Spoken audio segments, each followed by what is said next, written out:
Hi, everyone. It's nice to meet you. I know one person is Sandy, and other than Evan, that's the only two people I know. I'll just get started real fast. So in the state of Hawaii, we have what's called the school-based behavioral health. And in that department, it was started in 2003.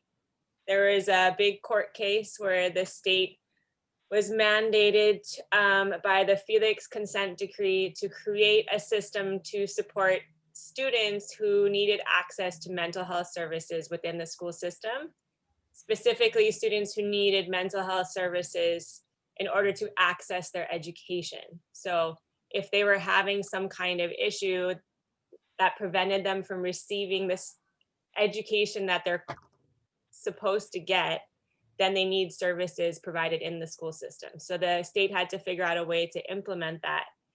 So fast forward to now, because it's been quite a while since that happened. It's been kind of changing as everything evolves in the state of Hawaii. And then just everywhere in mental health evolves all the time. So now the current focus of the state is this thing called the multi-tiered system of supports. So they call it MTSS because the DOE loves their acronyms. And we have our MTSS team. So each school has a school team. And this is a statewide. Each district, the SBBH will look a little different based on their needs and the students in that area and just what works logistically. Like the Big Island has, like a very different lifestyle and their students need just different things. So every district adjusts to how it needs. So in this MTSS system, each school has different members of the school meeting to decide on how to support our students. So on my end, I go to those meetings and I provide the mental health support or behavioral health support. We also have our school counselors. And then there's teachers on the team to do academic support. So I'm going to share a screen with you so you can kind of see what that would look like.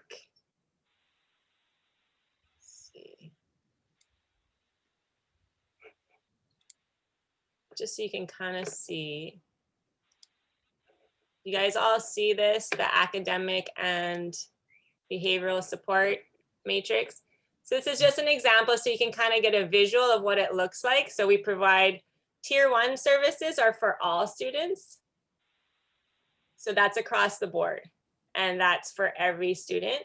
Tier 2 is where it starts to differentiate based on students' needs. So that's like your 10 to 15% of the population of your students.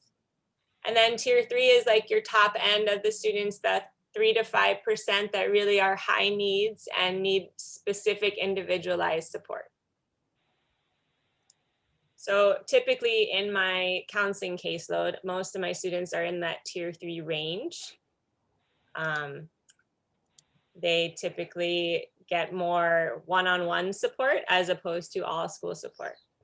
So I'm going to talk about tier 1 supports just so you can kind of get an idea of what that looks like. So the DOE has made a big push this last couple of years that every school has a strong social emotional learning component. So I don't know if any of you have any experience with social emotional learning, but that's just teaching kids basic coping skills, problem solving skills, and maybe even a little bit more emphasis on understanding their body and their brain and that kind of stuff. So in our school, we use a program called Choose Love.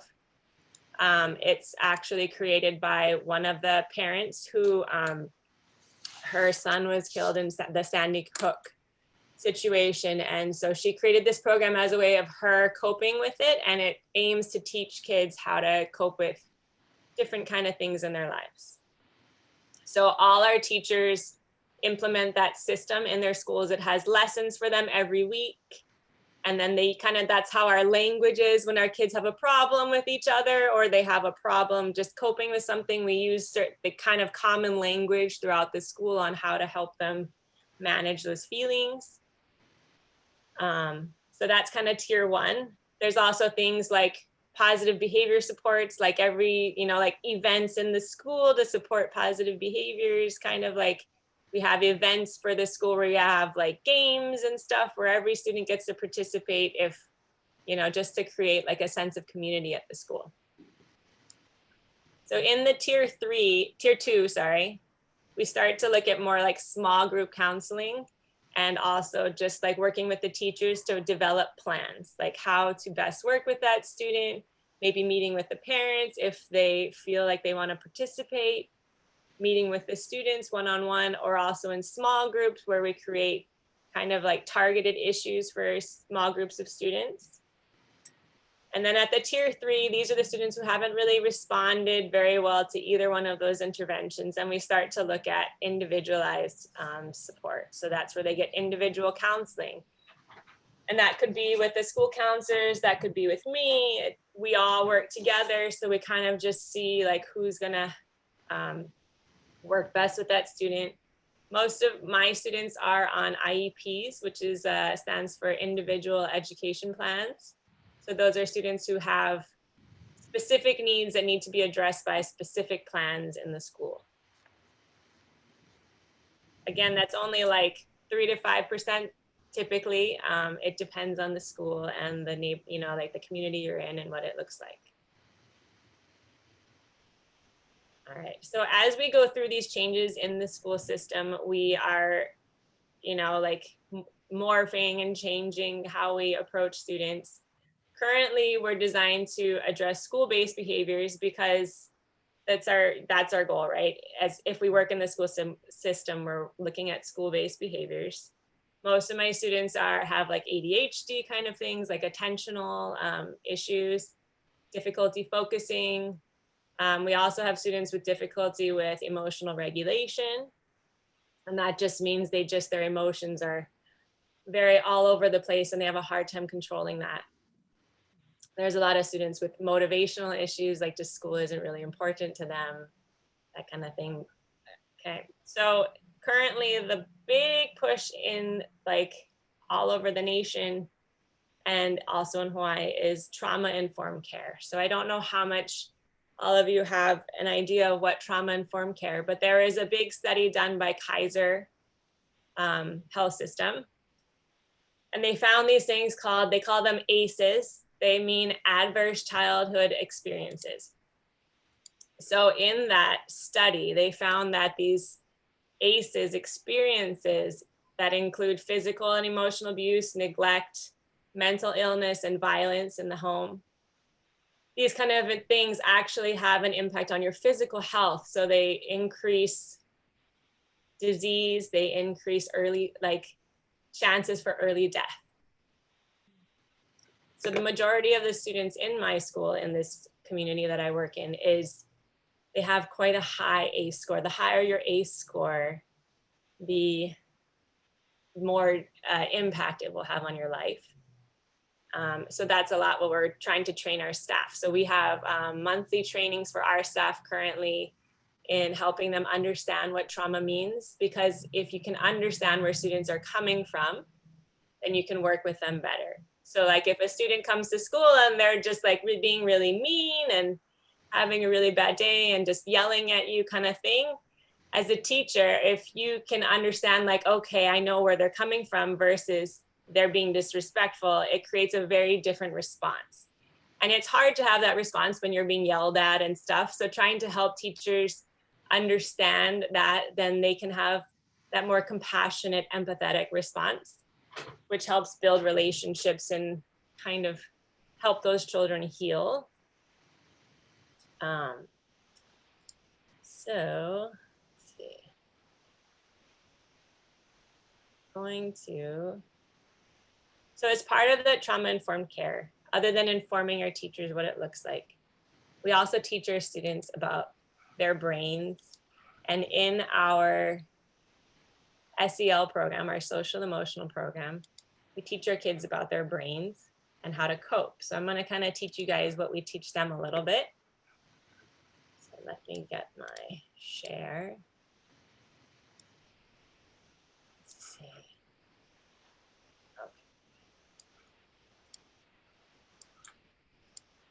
Okay, so since we're all going through this COVID experience together, this is your brain. So this is something I teach all my students.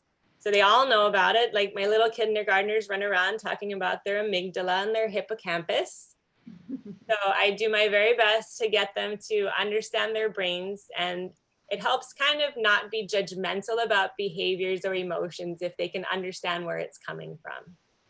So I teach them about their amygdala. Your amygdala is kind of your safety part that keeps, like, your inner police officer that keeps you safe if there's danger. So like if you're in the street and there's a car coming, your amygdala says that's a threat. You need to get out of the way immediately. And it gives you that adrenaline push that allows you to move extra fast.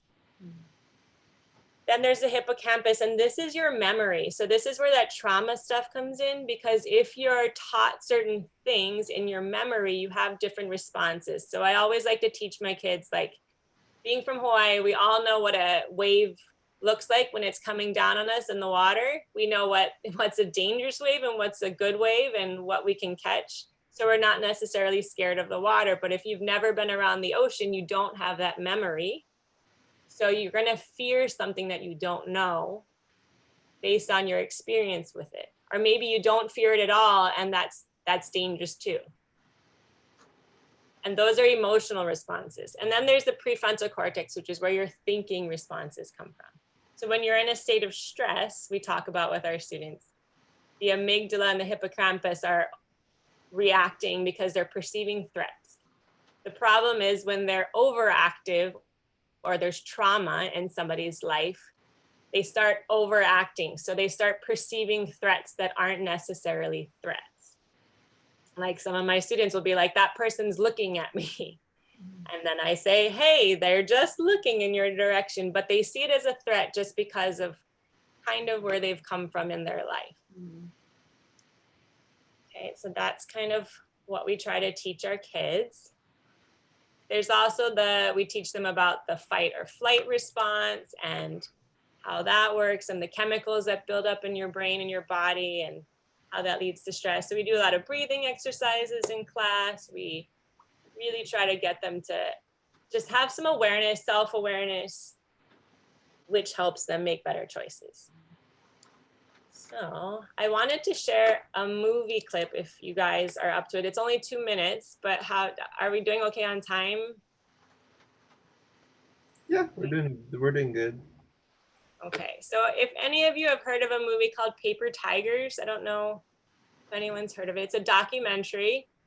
It's about students in Washington State in a special school that is known for having students with behavioral issues and their approach to things. And what Paper Tigers stands for is when there's a real tiger, our brain perceives it as a threat. But the problem is when you have so much trauma, you start to perceive a paper tiger, like a drawing of a tiger, as a threat because of what your brain has learned. So it's a really, I'm gonna show you like the preview from the movie because it's pretty powerful to watch. This is the kind of students we work with in our school systems. And it's just a good way to really understand what goes on in the schools.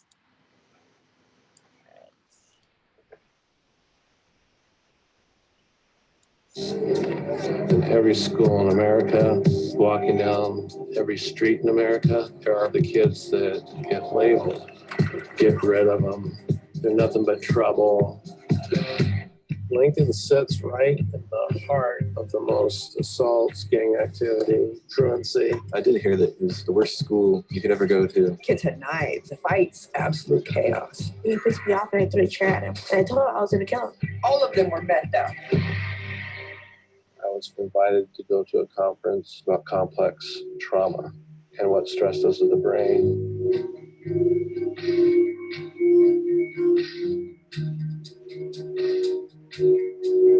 The behavior isn't the kid. The behavior is a symptom of what's going on in their life. My mom was like, you're Shelly.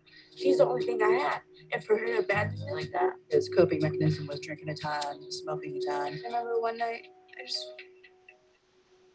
I didn't want to be alive. It hit me really hard.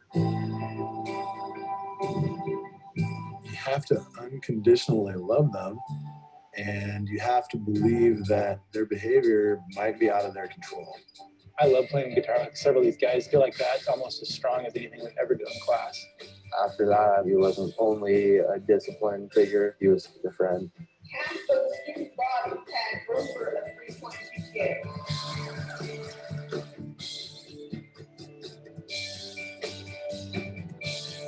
To watch their confidence come back has been incredible. I'm not by myself anymore. I got a team. If I can do it, all of you can definitely do it. It's not that I'm judging you.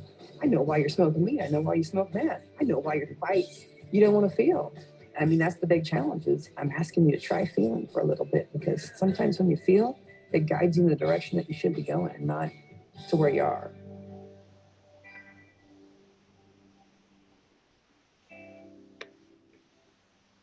All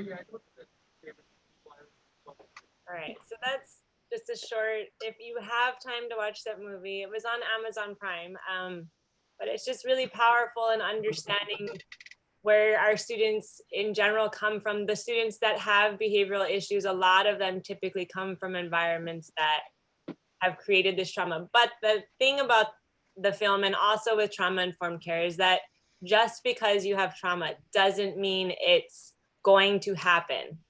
So they say there's protective factors, and that's what we are supposed to be as teachers, as counselors, and as just people in the community.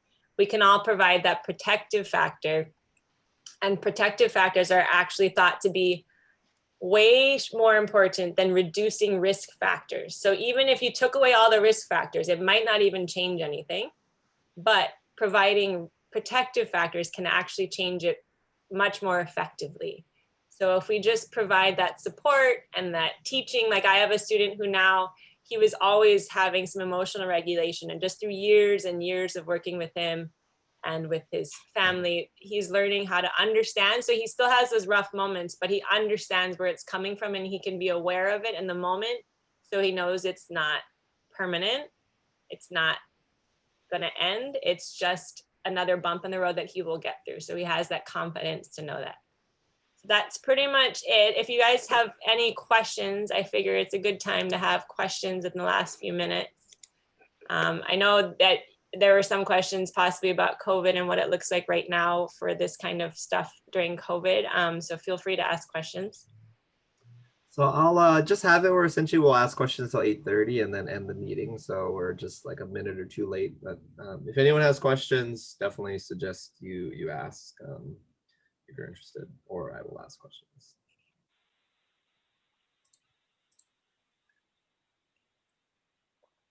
Yeah, I have a question. What role do you play in terms of, or how do you go about referring kids that really need some professional help to get that help? So that one can be tricky. We do refer as much as possible. It's up to the family, and we can't force them. And so that's where it gets really hard, because we know kids are at risk, and we know the family really does need support. But again, we can't make families get the support that they should get. So that's kind of where there's a gap, you know, the gap between what the school can do and what the family is going to accept or move into. We do have a community health center, and our principal has been trying to, because there's an age of consent for individual counseling, and the state of Hawaii, unfortunately, is a little higher. Some states have a lower consent where kids can go and get counseling on their own. But our age is not quite our age group, because we only go up to 8th grade. But so there's actually a grant in process right now that our school specifically will be involved in, that is supposed to help with that gap. And that will be like services directly where they don't have to go anywhere to look for the services, and then they can just accept it from us and then move right on, instead of having to find it or access it. Okay, thank you. So do they go through a process of defining what their needs are? Do you, yeah? Okay. Yeah, exactly. Yep, that's exactly it. We start off, you know, we want to do the least restrictive. That's the big goal, is to do you know, we don't want to pull a kid into like a single classroom by themselves just because they might have a couple of things. So we start very small and determine what their needs are based on the teachers, the student, and their families. Do you ever come to a place where they might be maybe dangerous?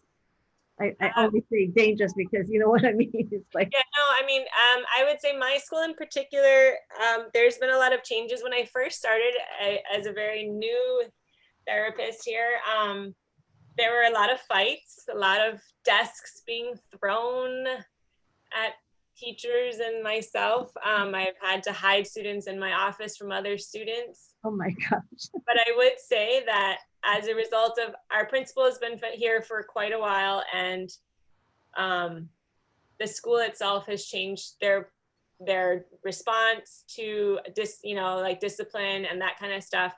And we don't have those kind of, I mean, I've had students throw things in the last couple of years, but it's not been frightening for me anyway. It's a little less intense than it used to be. So that's positive. I think our school and our community have been changing as we work together. Okay. Thank you. It's interesting that you mentioned trauma-informed care with the kids, because I work, we have a long-term care facility, and we do the same thing with our seniors come in, the residents. We have to look at the trauma-informed situation, or need to be informed about their prior trauma situations. That's fantastic. I think it's important for everyone to know, because even in this situation that we're all in, this is a shared trauma together. And to be able to understand our responses to events during this time, we are at a higher stress level. So if everyone could just get a better sense of awareness of what's going on inside of them, it would just be so helpful, I think. Do you have any kind of materials you don't mind sharing about sort of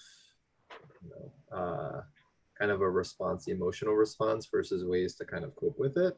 And I guess the last question is just more, what are some of the ways that if you were to suggest for people, I guess adults in this case, because we're all adults, of how we can better cope with stress and or the stress during COVID? So I think there's a lot of videos out there. I do have some resources that I could email you later. I created like a letter to all our teachers at the beginning of the year to kind of let them know to just be aware of their stress responses right now, because everything's going to be a little more intense. So I can definitely share that out. There's some really awesome videos that are just really helpful to understand. The biggest thing is really just to understand your brain and your stress response, and then just to be aware, because then you can at least take a step back when you know that's going on and just be like, okay, just forgive yourself. Like, it's too much for me right now. I'm just gonna let it go, and then I can kind of readdress it in a few minutes when I'm calm. So I do a lot of breathing exercises. It's really helpful for me. I use Headspace personally. I try to do it every day. They say like 20 minutes of breathing exercises a day can actually change your brain like forever. So if you work at that really hard for like a month and a half, it can actually change how your brain responds to stress. So I would say like that's really important. We teach our students that too. But there's a lot of resources. So I'll go and I can pull some stuff and send it to Evan, and then he can share it with you as well. All right, well, awesome. Thank you so much for sharing, Michelle. I feel like I learned a lot myself. We'll finish the meeting up. If you have any questions after, you can definitely ask. And if you do want to reach out, I'll definitely provide that information.